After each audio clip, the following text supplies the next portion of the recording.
Good morning, class.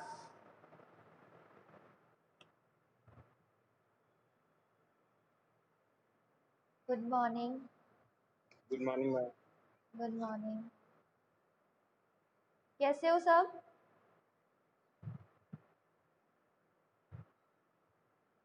चलो तो फिर स्टार्ट करते हैं। कुछ क्वेश्चंस पूछूंगी मैं जो मैंने लास्ट क्लास आपको पढ़ाया था।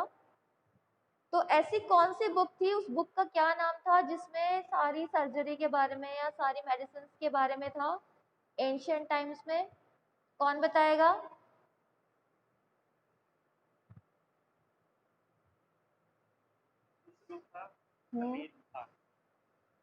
स्पेलिंग बताना। निशान सही बताया, वेरी गुड। Spelling SUSSRUTHASAMSHITS।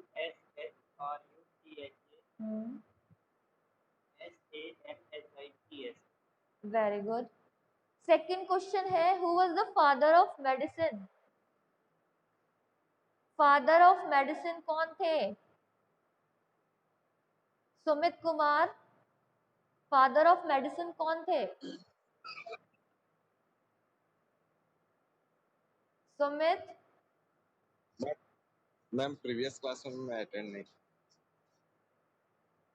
दीपक, तुम तो प्रेजेंट थे। दीपक परमार। दीपक। Ma'am Hippocrates. हाँ, Hippocrates.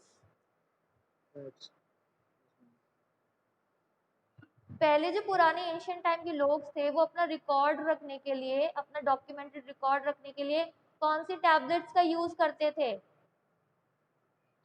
Clay tablet. Clay tablets का यूज करते थे। वेरी गुड अभय। और ऐसे कौन से ग्रीक फिजिशियन थे, जिन्होंने 5 वॉल्यूम की बुक निकाली थी जो उसके बाद लेटिन में आपकी कन्वर्ट हुई थी? उस बुक का क्या नाम था?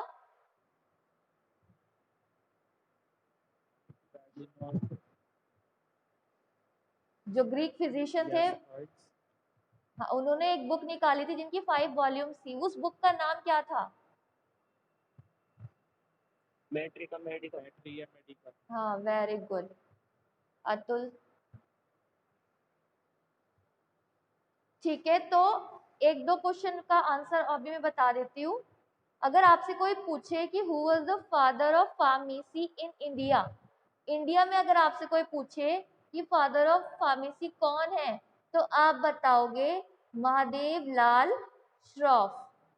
कौन है? महादेव लाल श्रॉफ। नोट करके लिख लेना अपनी कॉपी में, Mahadev Lal Shroff is the father of pharmacy in India. India में अगर आपसे पूछेंगे तो कौन है? महादेव लाल श्रॉफ। और अगर आपसे पूछेंगे वर्ल्ड में, पूछेंगे तो आप बताओगे गैलन, GALEN, गैलन। अगर वर्ल्ड में आपसे पूछा कि कौन है फादर ऑफ फार्मेसी तो गैलन है। इंडिया में पूछेंगे तो कौन है? महादेव लाल श्रॉफ। तो हमने लास्ट क्लास में लिखा था, कहाँ तक लिखा था? इंडस्ट्रियल एरा तक लिख लिया सबने? इंडस्ट्रियल, आज हमें इंडस्ट्रियलाइजेशन एरा लिखवाना है। लास्ट क्लास में कहाँ तक लिखा था अतुल?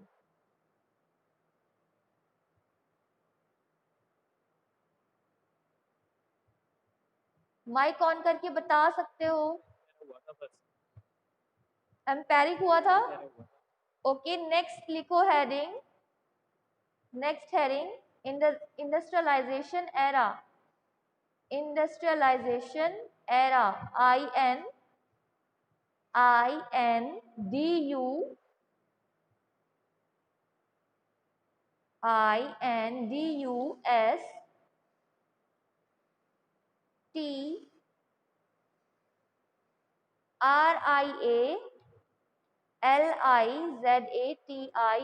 Industrialisation era. इसमें लिखो the development of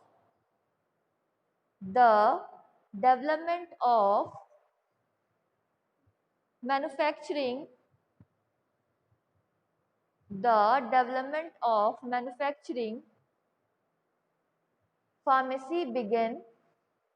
pharmacy began. The development of manufacturing pharmacy began. Next point, rapid mass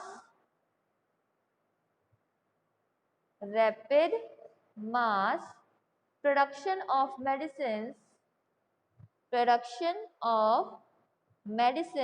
followed. FOLLOWED followed. Next point, standardization, comma, biologically, standardization, STANDARDIZATION, standardization, comma, biologically prepared products,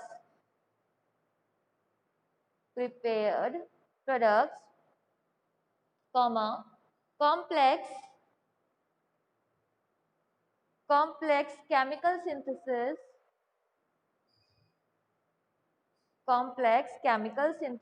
comma, increased use of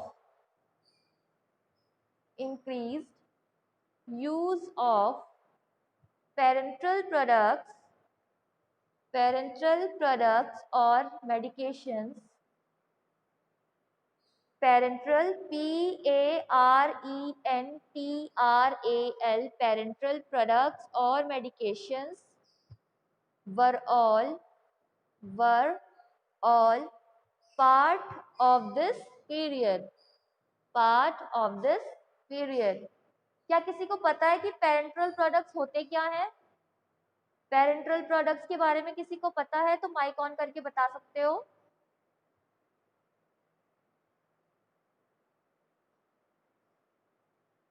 नहीं पता?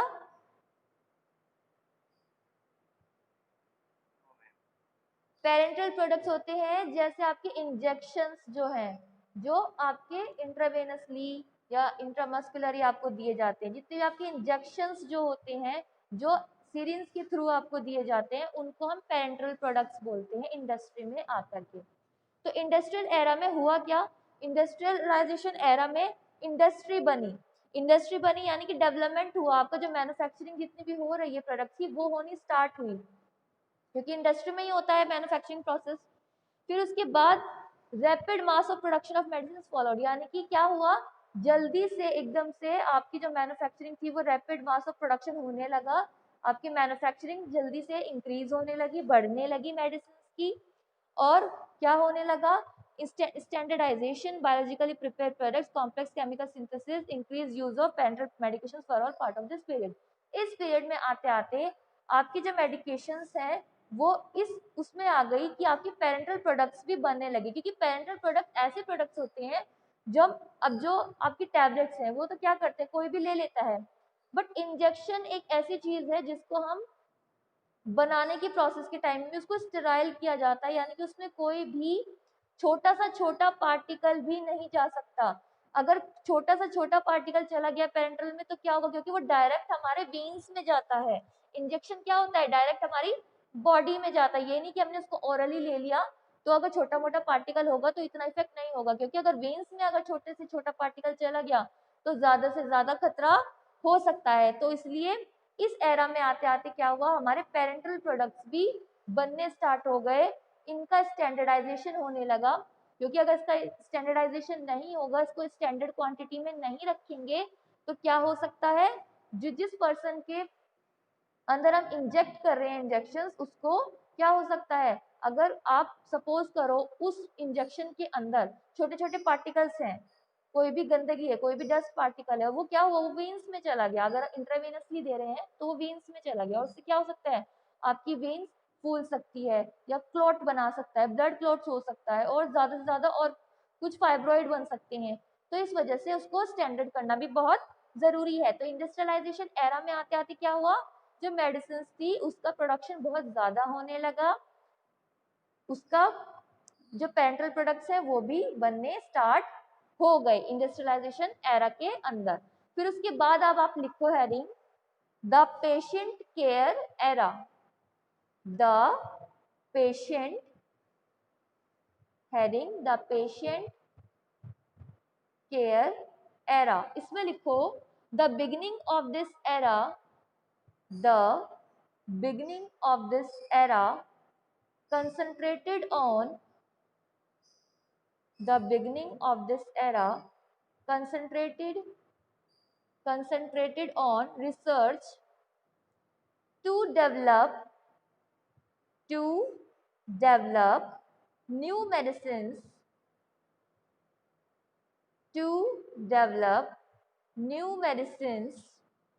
full stop. Research on medications was done. Research on medications was done. Next point, new drugs were developed,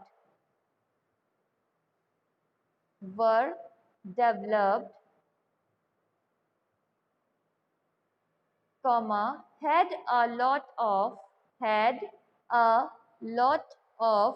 adverse reactions,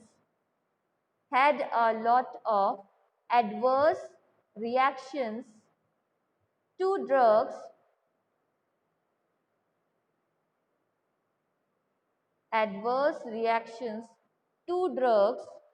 so drug review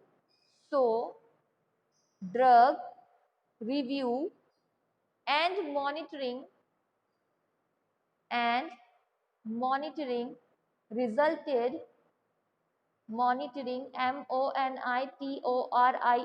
monitoring resulted, full stop. Pharmacists began to take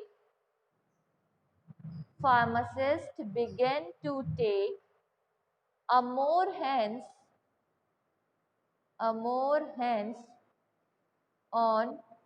role in pharmacists began to take a more hands-on role in dispensing medications. Dispensing मतलब prepare करना, बनाना, दवाई को बनाना. Dispensing medications and patient education.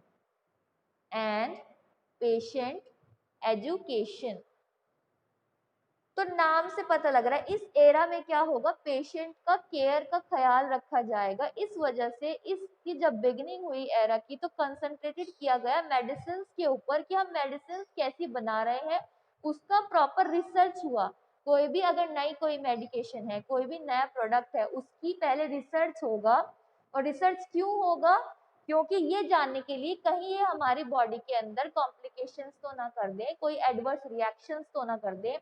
ऐसा तो नहीं है कि किसी पेशेंट के ऊपर ये ड्रग सूट ना करे और वो उसको एडवर्स रिएक्शन दे दे, उसको एलर्जी दे दे या फिर उसको हेडेक दे दे, कुछ भी एडवर्स रिएक्शन हो जाए. तो इस एरा में क्या हुआ, बिगनिंग हुई आपकी मेडिकेशंस की. उसमें रिसर्च करते थे मेडिकेशंस की ताकि हम नई ड्रग्स ऐसी बना सके जिसमें एडवर्स रिएक्शंस की कमी हो, यानी कि जो आपके पेशेंट उसको यूज करे उसको एडवर्स रिएक्शन कम हो. क्योंकि क्या होने लगा था, जब नई नई ड्रग्स बनने लगी थी उसके एडवर्स रिएक्शन से बहुत ज्यादा होने लगे थे.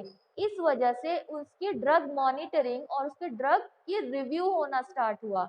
ड्रग का रिव्यू किया, उसकी मॉनिटरिंग की. मॉनिटरिंग में क्या देखा कि कहीं ये जो इसके अंदर केमिकल्स हैं ये रिएक्टिव तो नहीं है, ये रिएक्ट तो नहीं कर रहे, टॉक्सिसिटी तो नहीं कॉज कर रही हैं. तो ये सब चीजें इस एरा के अंदर आई.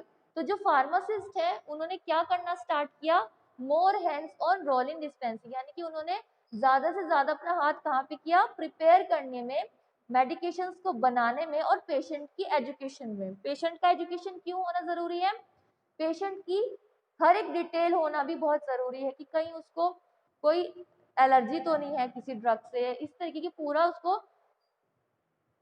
देखा जाता था पेशेंट को. और इस वजह से इसमें क्या होता था, पेशेंट की केयर का ख्याल रखा जाता था ताकि क्या हो, जो हमारी ड्रग है जो हम ले रहे हैं उसका एडवर्स रिएक्शन इतना ना हो. Next heading, future of pharmacy. The future of pharmacy. इसमें लिखो research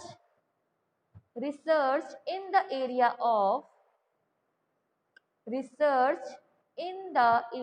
of biotechnology and gene therapy. Research in the area of biotechnology and gene therapy is being conducted full stop. Medications are being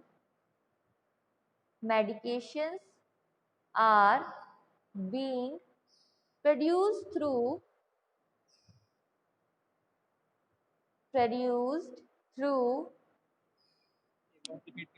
research in the area of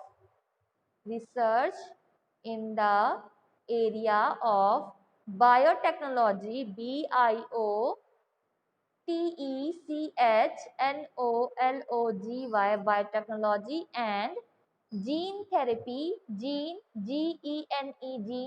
therapy. इसको underline कर लेना, biotechnology and gene therapy को। Nadeem time पे आया करो।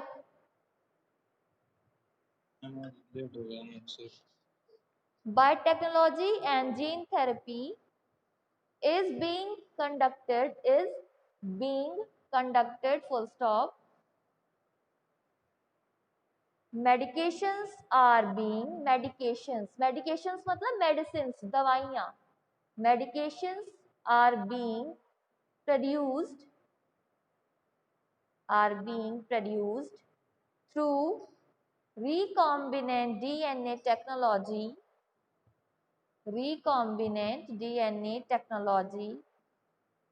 full stop. New therapies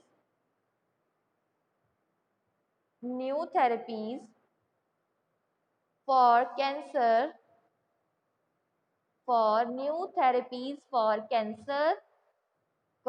anemia, anemia, खून की कमी जिसको बोलते हैं anaemia, and hepatitis, hepatitis, hepatitis are being introduced.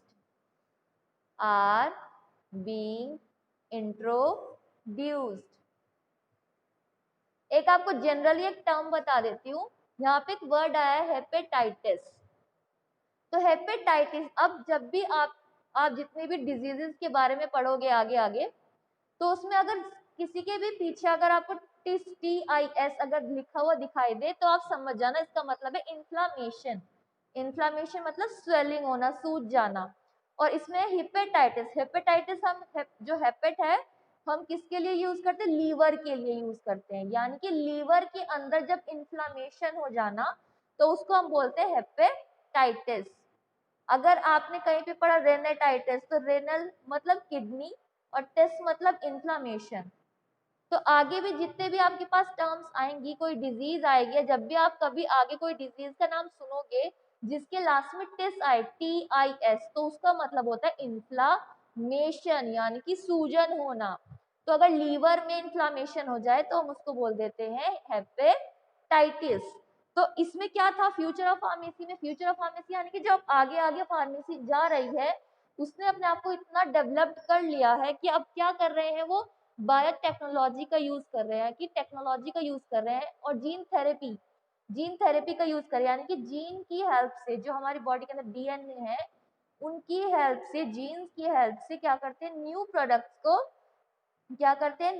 बनाते हैं, न्यू मेडिकेशंस बनाते हैं और जीन्स को ही चेंज कर देते हैं ताकि जिसको डिजीज है पर्सन को, अगर उसको कैंसर है तो कैंसर वाले जो वो जीन्स हैं जो उसको फैला रहे हैं उसको ही खत्म करके नए जीन्स को बना देते हैं। इस तरीके की टेक्नोलॉजी अब आगे स्टार्ट हो चुकी है फ्यूचर ऑफ फार्मेसी में।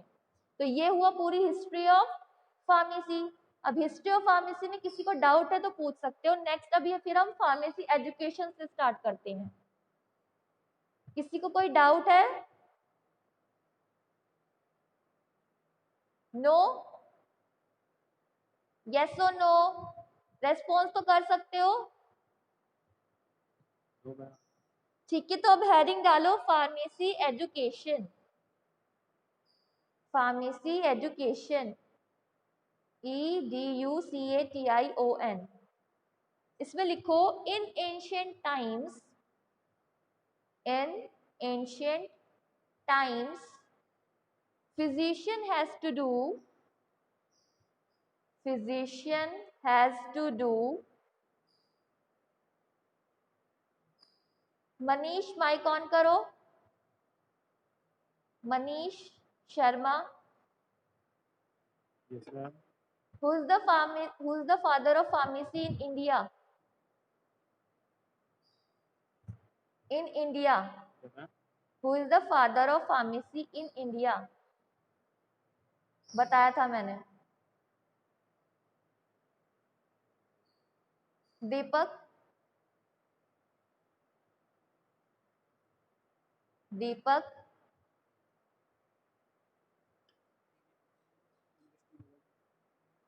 मैंने आपको बताया था स्टार्टिंग में वर्ल्ड के फादर ऑफ फार्मेसी और इंडिया के। मैं बताऊं? हाँ बताओ अबे। महादेवलाल शॉ। Very good. और वर्ल्ड में? गैलन। Very good. आगे आपसे कोई भी पूछ लेता है फादर ऑफ फार्मेसी कौन है इंडिया में, तो इंडिया में महादेवलाल श्रॉफ और वर्ल्ड में है गैलन और फादर ऑफ मेडिसिन है हिप्पोक्रेट्स। लिखो in ancient times physician has to do diagnosis, physicians has to do diagnosis, compounding and dispensing, dispensing. In ancient times physician has to do diagnosis, compounding and dispensing. Diagnosis, compounding और dispensing को underline कर लेना। Next point, in European middle edges, in European middle edges there were physicians,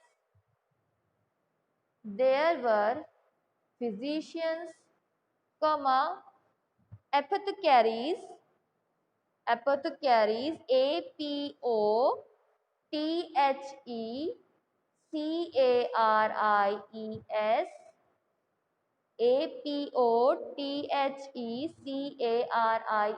apothecaries, bracket में लिखो pharmacist.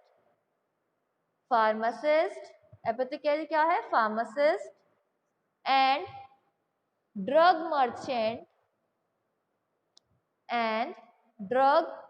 Merchant, bracket में लिखो druggist supply drugs, druggist DRUGGIST, druggist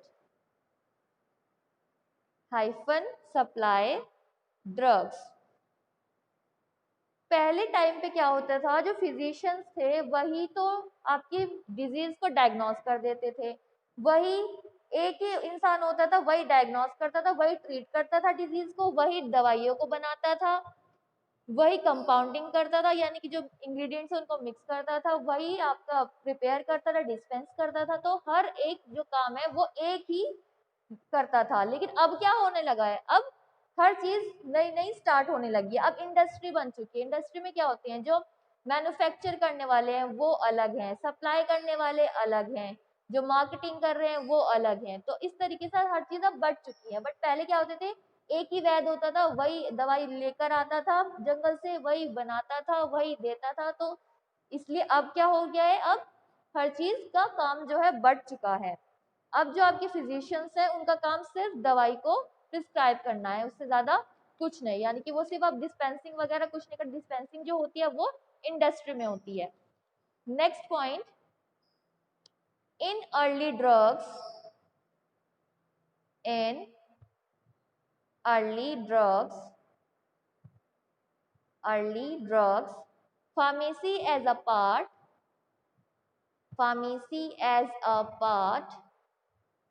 of healthcare services,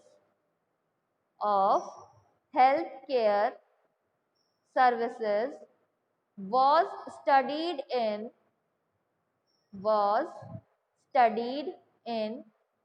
medical colleges and hospitals.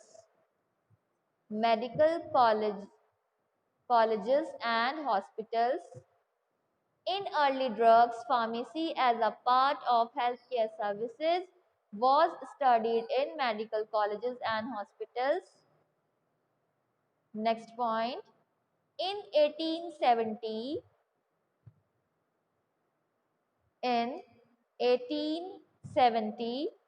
Madras Medical College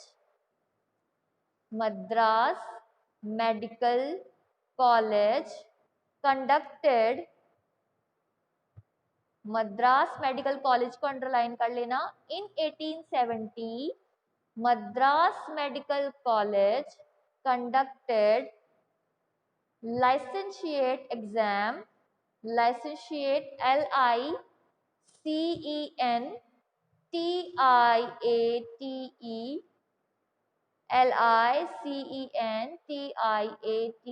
licentiate exam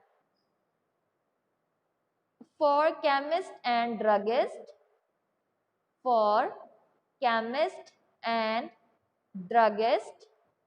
लाइसेंशिएट exam मतलब एक proper एक exam निकाला था Madras medical college ने, लाइसेंस एग्जाम निकाला था केमिस्ट लोगों के लिए, ड्रगिस्ट जो लोग थे उनके लिए। वरना पहले क्या होता था, अर्ली डेज में क्या होती थी, फार्मेसी एक पार्ट बन चुका था हेल्थ केयर सर्विसेज का, तो सिर्फ जो पढ़ाई होती थी फार्मेसी की वो या तो मेडिकल कॉलेजेस में होती थी, जितने भी मेडिकल कॉलेजेस थे, या फिर हॉस्पिटल्स में होती थी। पर मद्रास मेडिकल कॉलेज ने एक एग्जाम निकाला, उसमें सिर्फ क्या ट्रेनिंग होती थी, बट जो एग्जाम निकाला वो किसने निकाला, 1870 में मद्रास मेडिकल कॉलेज ने एक एग्जाम निकाला प्रॉपर, किन के लिए, केमिस्ट और ड्रगिस्ट के लिए। Next point, professor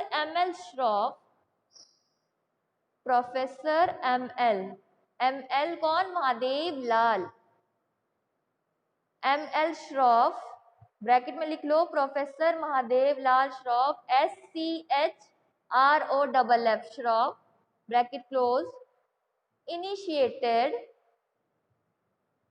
initiated pharmaceutical education, initiated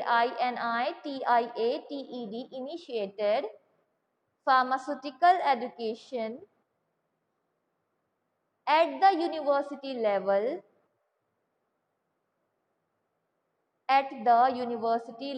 in the Banaras Hindu University,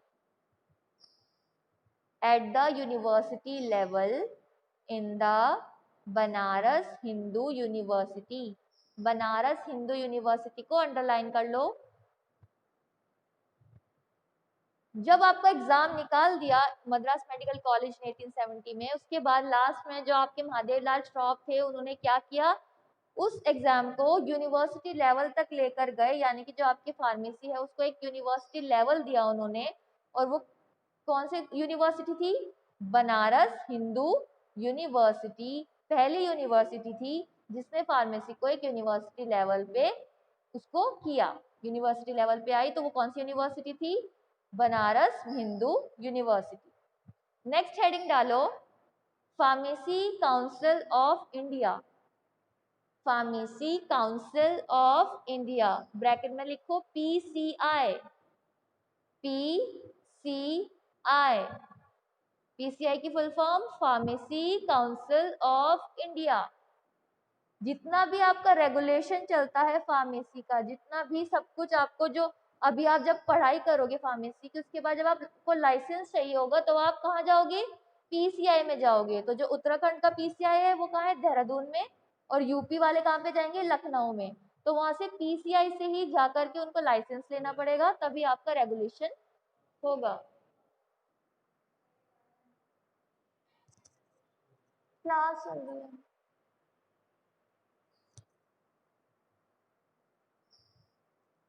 तो फार्मेसी काउंसिल ऑफ इंडिया जो है उसका क्या काम है, पूरा जितना भी आपका फार्मेसी से रिगार्डिंग कोई भी चीज है उसको रेगुलेट करके चलना। तो इसमें लिखो introduction, pharmacy council of India bracket में PCI introduction. Pharmacy act 1948, pharmacy act 1948 was passed by the central government, was passed by the central government. Pharmacy Act, Pharmacy Act, ACT Act 1948, 1948 was passed, PASSED, passed by the central government, by the central government for the constitution of pharmacy,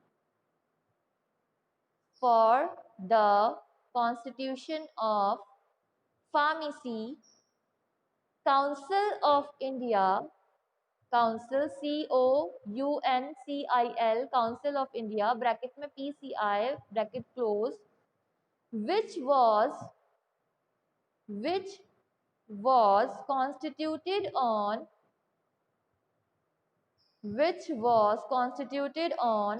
March 9, 1949, March 9, 1949, underline कर लो इसको, March 9, 1949 को, to ensure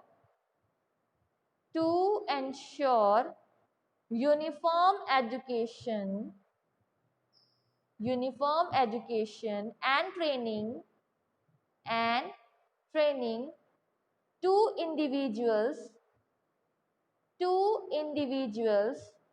throughout the country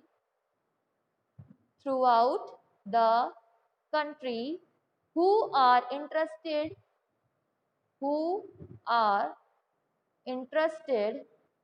in the profession of pharmacy, in the profession of pharmacy. तो जो आपका pharmacy act आया था, पहले क्या होते हैं, एक्ट आते हैं आपके, उसमें क्या होते हैं, गाइडलाइंस होती हैं कुछ, उसकी गाइडलाइंस के अकॉर्डिंग हमें चलना होता है, यानी कि कुछ स्टैंडर्ड्स पॉइंट्स होते हैं, उसी के अकॉर्डिंग हमें चलना होता है। तो फार्मेसी एक्ट आया 1948 में, जो कि पास हुआ सेंट्रल गवर्नमेंट से for the constitution of pharmacy council of India. और फार्मेसी काउंसिल ऑफ इंडिया कब कॉन्स्टिट्यूट हुआ था, मार्च 9 को 1949 में। क्यों हुआ था, इंश्योर करने के लिए, देखने के लिए कि जो आपका एजुकेशन सिस्टम है वो प्रॉपर यूनिफॉर्म तरीके से चल रहा है या नहीं चल रहा है, जो वहाँ के लोग हैं जो इंटरेस्टेड हैं फार्मेसी करने के लिए, क्या उनको प्रॉपर ट्रेनिंग दी जा रही है या नहीं दी जा रही है, ये सब चीजें देखने के लिए फार्मेसी काउंसिल ऑफ इंडिया बना था। क्योंकि आप खुद ही सपोज करो, अगर कोई ऐसी चीज है जिसमें रेगुलेशन ही नहीं है, जिसके अंदर कोई ऊपर कुछ है ही नहीं देखने के लिए, तो वो क्या वहाँ पे पढ़ाई होगी, जब तक कोई गवर्नमेंट ना आकर देखे कि यहाँ पे सही चीजें चल रही है या नहीं चल रही है, तो कोई अपना काम ठीक से करेगा ही नहीं। और वैसे भी इंडिया में कोई जब तक ऊपर से कोई कुछ बोले ना, तब तक कोई काम चलेगा ही नहीं। तो इसके लिए हमें पीसीआई आया। पीसीआई का काम हुआ इंश्योर करना कि जो आपका एजुकेशन सिस्टम है वो प्रॉपर तरीके से चल रहा है या नहीं चल रहा है, जो लोग हैं जो इंटरेस्टेड है आपके प्रोफेशन में, कौन से प्रोफेशन में, फार्मेसी के प्रोफेशन में, क्या उनको प्रॉपर ट्रेनिंग दी जा रही है, क्या वो जो आपके फार्मासिस्ट हैं बनने लायक भी है या नहीं है, या सिर्फ बस ऐसे ही उनकी पढ़ाई चल रही है, कोई क्लासेस नहीं हो रही हैं, ना कोई टीचर्स हैं कॉलेज में, बस बच्चे आ रहे हैं, पढ़ाई नहीं हो रही है, तो वो कैसे फार्मासिस्ट बन सकते हैं जब तक कोई रेगुलेशन नहीं होगा।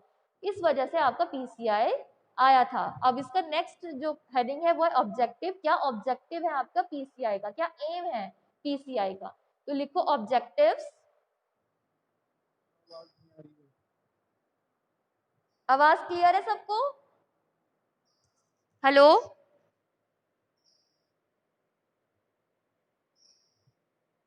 हेलो, बिल्कुल नहीं आ रही है। अब आ रही है? तो मैंने जो समझाया वो कुछ समझ में आया पीसीआई के बारे में? दोबारा से समझाऊं एक बार?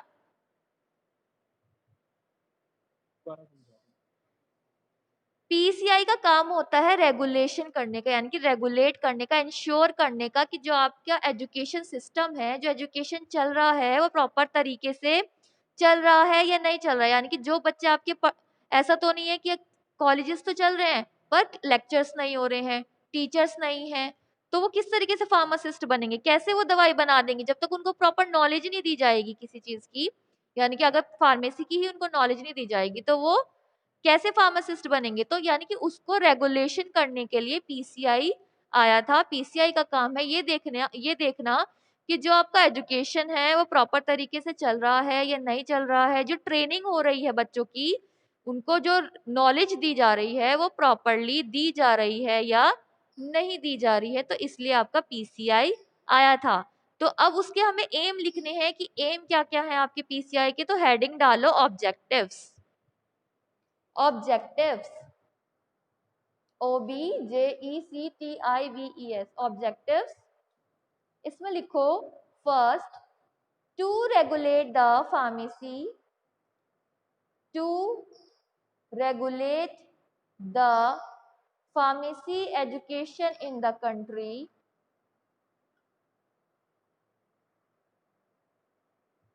To regulate the pharmacy education in the country. Next point, to allow the registration, to allow the registration as a pharmacist, under the Pharmacy Act, under the pharmacy act.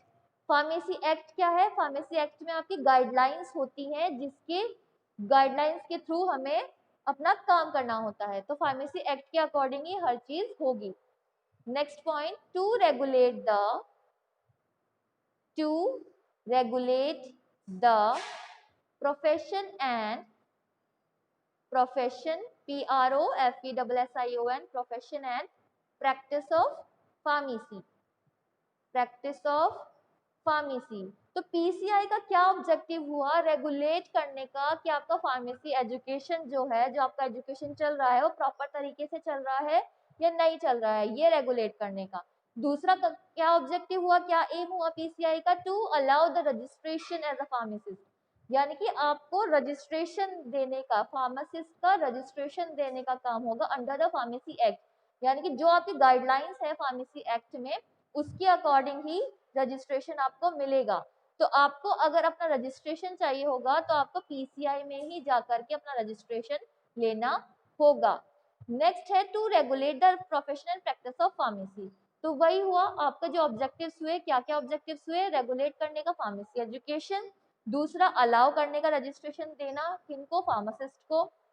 तीसरा रेगुलेट करना कि प्रोफेशन कैसे चल रहा है, जो आपकी pharmacy practice जो चल रही है, जो आपकी फार्मासिस्ट है उनको जो नॉलेज प्रोवाइड की जा रही है वो प्रॉपर तरीके से दी जा रही है या नहीं दी जा रही है। उस पूरा जो रेगुलेशन है वो कहाँ से चलेगा? पीसीआई से चलेगा।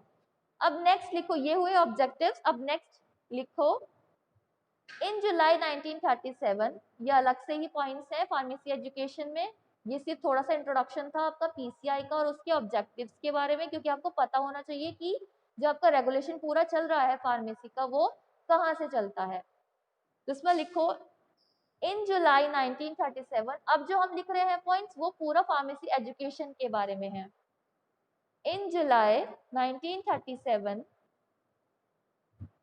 pharmaceutical education was started in India, was started in India यानी कि जुलाई 1937 में आपका जो फार्मेसी एजुकेशन है, इंडिया में जो एजुकेशन था फार्मेसी का, वो स्टार्ट हुआ था। कब हुआ था? इन जुलाई 1937। अगर आपसे कोई पूछ ले कि आपका जो इंडिया में फार्मेसी एजुकेशन कब स्टार्ट हुआ था, तो कब हुआ था? इन जुलाई 1937।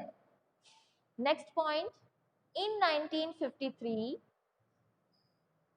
and 1953 पीसीआई, अभय, पीसीआई की फुल फॉर्म बताओ, अभय पंडित,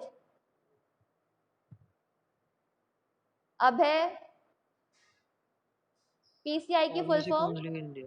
pharmacy pharmacy counselling India. Council, counselling India council of India. Very good, in India.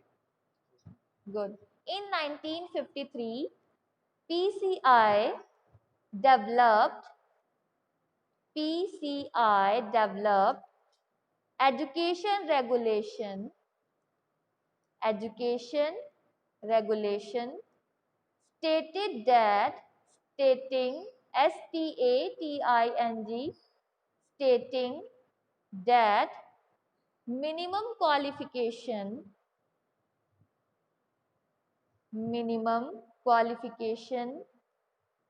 for registration as pharmacist, minimum qualification for registration as pharmacist is 10th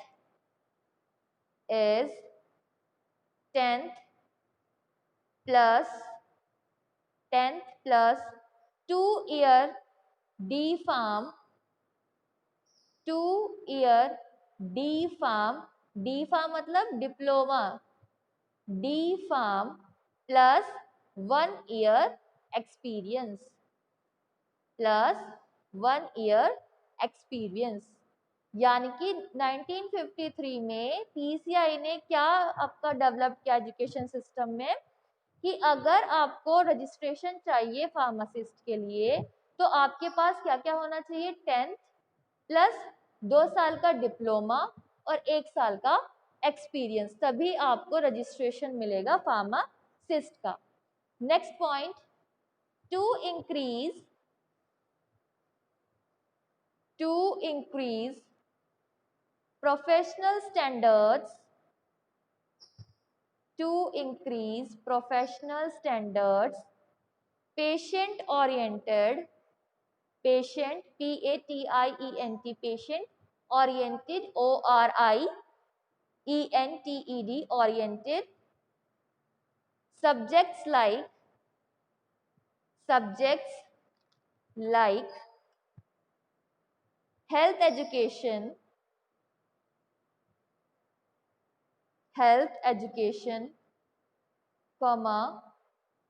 community pharmacy, community, COMMUNITY, community pharmacy, hospital pharmacy, and business management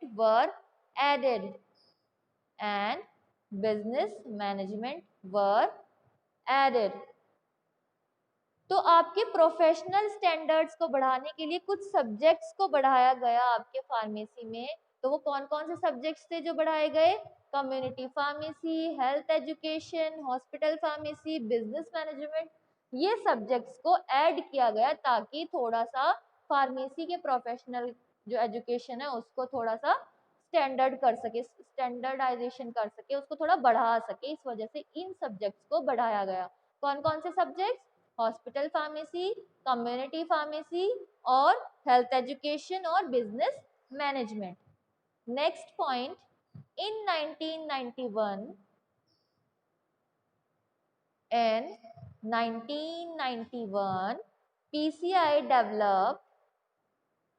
PCI developed education regulation, bracket में लिखो capital E capital R 91, capital E हुआ education, capital R हुआ regulation और 91 हुआ क्योंकि year आपका 1991 है तो वहां से लिया 91। शॉर्ट में लिख दिया ER 91, education regulation 91 bracket close, stating STATING that stating मतलब यानी कि उन्होंने बताया, जो आपका PCI था 1991 में उन्होंने क्या बताया, लिखो stating that minimum qualification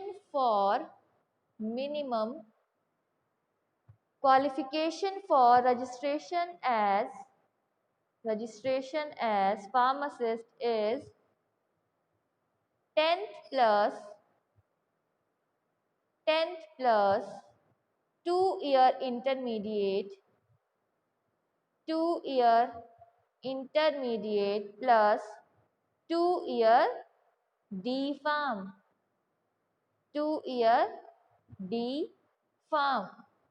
1991 में फिर PCI ने क्या बोला कि तभी उनको रजिस्ट्रेशन मिलेगा फार्मासिस्ट का जब तक उनके पास 10th 12th और 2 साल का डिप्लोमा का जो आपका कोर्स है वो नहीं किया होगा, तब तक उनको फार्मासिस्ट का रजिस्ट्रेशन नहीं मिल सकता। Next point, in 2001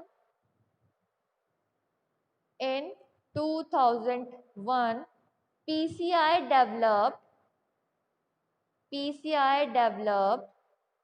education regulation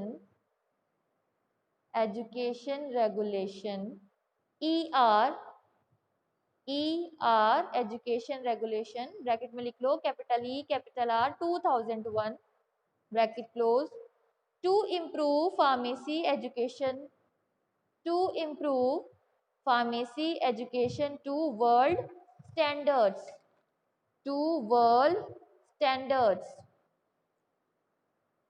Next point, according to ER 2001, जल्दी जल्दी लिखो, अभी और भी बहुत सारे पॉइंट्स हैं। According to ER 2001, in 2001 PCI developed education regulation bracket में ER 2001 to improve pharmacy education to world standards. Next point है, according to ER 2001 the minimum qualification for registration as pharmacist is 10th plus 2-year intermediate plus 4-year B Pharma plus 4-year B Pharma. Pharmacist is, अब clear है? Hello,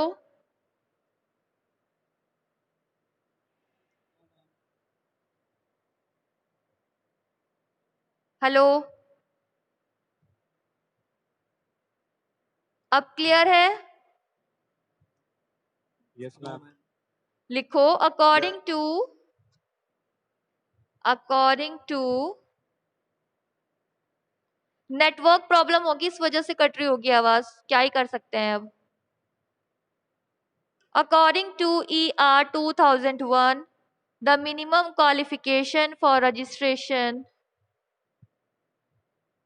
as pharmacist is 10th plus 2-year intermediate plus 4-year B Pharma 4-year B Pharma full stop, but till date this regulation has not got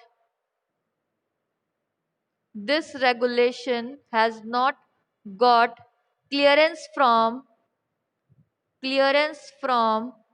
Indian government.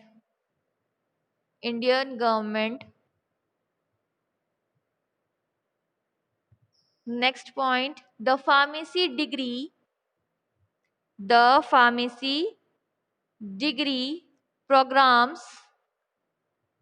programs offered in India. The pharmacy degree programs offered in India include D-Pharm, B-Pharm, M-Pharm, D-Pharm, B-Pharm, M-Pharm, Pharma-D, Masters of Science in Pharmacy, Masters of Science in Pharmacy, bracket में लिखो MS, capital M, capital S, bracket में pharm, bracket close, and masters of technology in pharmacy, masters of technology in pharmacy, bracket में लिखो M.Tech,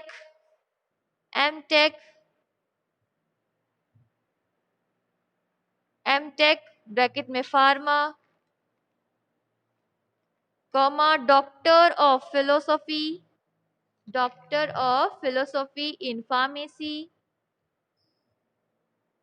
doctor of philosophy in pharmacy, bracket में PhD। तो आपके according to ER 2001 के according क्या regulation आया education system में कि आपको तभी आपको फार्मासिस्ट का रजिस्ट्रेशन मिलेगा जब तक कि आपके पास 10th 12th और 4 साल का बी फार्मा ना हो, तब तक आपको क्या होगा, नहीं रजिस्ट्रेशन मिलेगा। और आपके फार्मेसी में कुछ आपके और भी जो कोर्सेज थे वो आए थे, M.Pharm, B.Pharm और M.Tech M.Pharm, ये सब चीजें आपकी और कोर्सेज ऐड हुई थी। नेक्स्ट पॉइंट, 3-4 पॉइंट्स और हैं। Next point, integration of two courses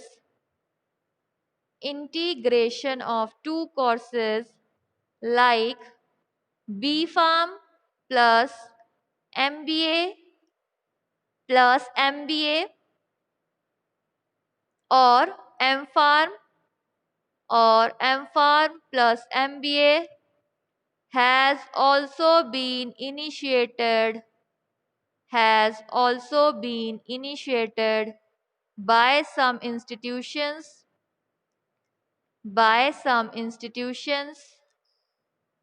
Next point, until the early 1980 only 11 universities and 26 colleges offered pharmacy degree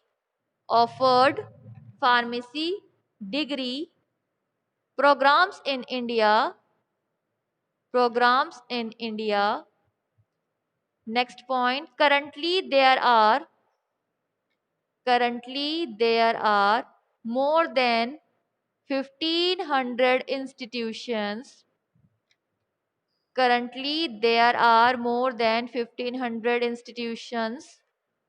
an annual enrollment of around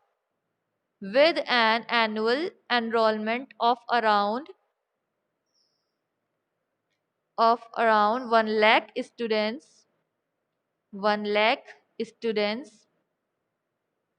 यानी कि आपके बाद में जब ये सब कोर्सेज आ गए थे, M.Pharm, B.Pharm, D.Pharm, PhD, तो इन सब के बाद इंटीग्रेशन आया 2 कोर्सेज का साथ में। या तो B.Pharm के बाद हम MBA कर सकते हैं या फिर M.Pharma के बाद भी हम MBA कर सकते हैं कुछ इंस्टीट्यूशंस में। फिर उसके बाद अंटिल 1980 तक आपके पास सिर्फ 11 यूनिवर्सिटी थी और 26 कॉलेजेस थे जो फार्मेसी को ऑफर कर रहे थे। यानी कि जिस कॉलेजेस में आपकी फार्मेसी चल रही थी वो कितने कॉलेजेस थे, 26 कॉलेज और 11 यूनिवर्सिटी।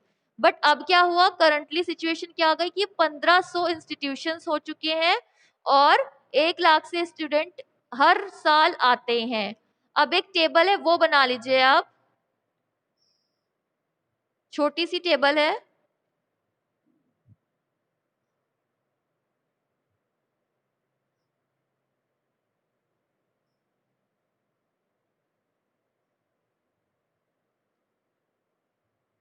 शो हुई स्टूडेंट्स? शो हुई आपको टेबल? छोटी सी टेबल है। मैम क्लियर नहीं दिख रही मैम। अब क्लियर है? अब क्लियर है? Yes ma'am. 3 कॉलम बनाने हैं आपको। फर्स्ट में लिखना है ईयर, पहले ईयर लिख लो।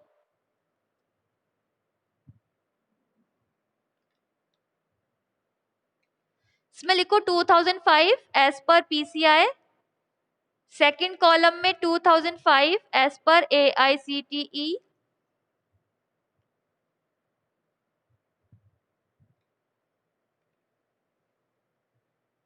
थर्ड है 2007। ईयर के बाद सेकंड कॉलम है number of colleges. Number of colleges, number of colleges में फर्स्ट 220, सेकंड 445, थर्ड में 854, नीचे लिखो 583 डी फार्म के कॉलेजेस जो हैं। थर्ड कॉलम में लिखो number of students. Number of students लिख लो। फर्स्ट 12,506, सेकंड में है 24,672, 52,000, 34,000। बना ली सबने?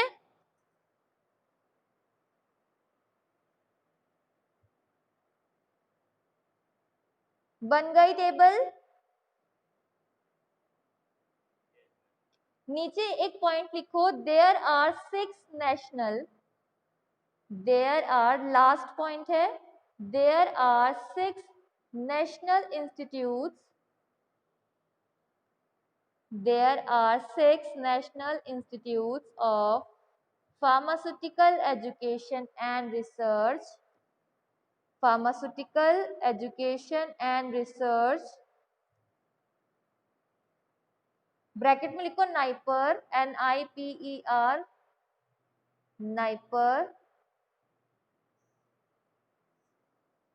These are the prime institutions in the country. These are the prime institutions in the country for pharmaceutical education and research. There are 6 national institutes of pharmaceutical education and research, bracket में NIPERS. These are the prime institutions in the country for pharmaceutical education and research. तो ये हो गया आपका पूरा pharmacy education के बारे में। नेक्स्ट हम एज अ करियर पढ़ेंगे फार्मेसी को। तो अब जिसको डाउट है वो पूछ सकते हो, फिर आपकी अटेंडेंस लेनी है। डाउट है किसी को? यस और नो रेस्पॉन्स तो कर दिया करो। No ma'am. मिल जाएंगे नोट्स आपको, नोट्स मिल जाएंगे आपको। क्या समझाना है? 1937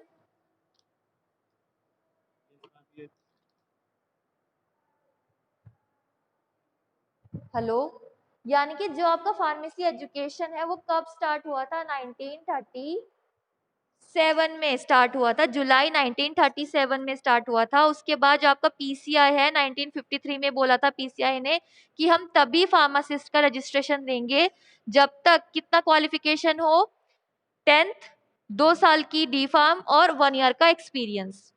फिर उसके बाद कुछ प्रोफेशनल स्टैंडर्ड्स को बढ़ाने के लिए कुछ सब्जेक्ट्स बढ़ाए गए थे, जैसे कि health education, community pharmacy, hospital pharmacy. ये कोर्सेज बढ़ाए गए, सब्जेक्ट्स बढ़ाए गए। 1991 में आपकी पीसीआई ने बोला कि हम तभी रजिस्ट्रेशन देंगे आपके फार्मासिस्ट को जब तक उसके पास 10th क्लास, 2 ईयर की इंटरमीडिएट और 2 ईयर का डिप्लोमा नहीं होगा। फिर उसके बाद 2001 में उन्होंने बोला कि जब तक आपके पास 10th, 12th और 4 ईयर का बी फार्मा नहीं होगा तब तक आपको रजिस्ट्रेशन नहीं मिलेगा। तो ये सब चीजें आपका एजुकेशन में है। तो अभी क्या है, आपके पास 10th होनी चाहिए, 12th होना चाहिए, 4 ईयर का बी फार्मा कोर्स होना चाहिए, तभी आपको रजिस्ट्रेशन मिलता है आपके फार्मासिस्ट होने का। और वो रजिस्ट्रेशन आपको कहाँ से लेना पड़ता है, पीसीआई से लेना पड़ता है। जब आपका बी फार्मा पूरा कंप्लीट हो जाएगा तो जो उत्तराखंड वाले हैं वो जाएंगे देहरादून की पीसीआई में, वहां से अपना रजिस्ट्रेशन कराएंगे। और जो यूपी वाले हैं वो जाएंगे लखनऊ। किसी को doubt? No, ma'am. No, ma'am. Sumit, Atul, Munir, Present, ma'am. Mohammad शादुत, प्रणव, अर्जुन, अभय, Yes, ma'am. जय Kaushik, Yes, ma'am. Nishant, Ahmad, Ahmad, Nadeem, Present, ma'am. लगई अहमद तुम्हारे present, Nadeem, Present, ma'am. Sameer, Deepak, Manish, Present, ma'am. Abhay Kashyap, Pallav, Anshul, Manmohan Sharma,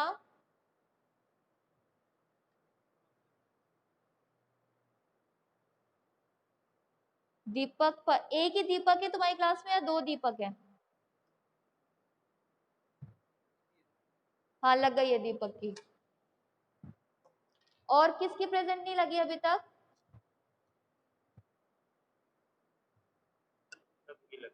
आज कौन कौन प्रेजेंट था जो पहले लास्ट क्लास में नहीं था मेरी क्लास में?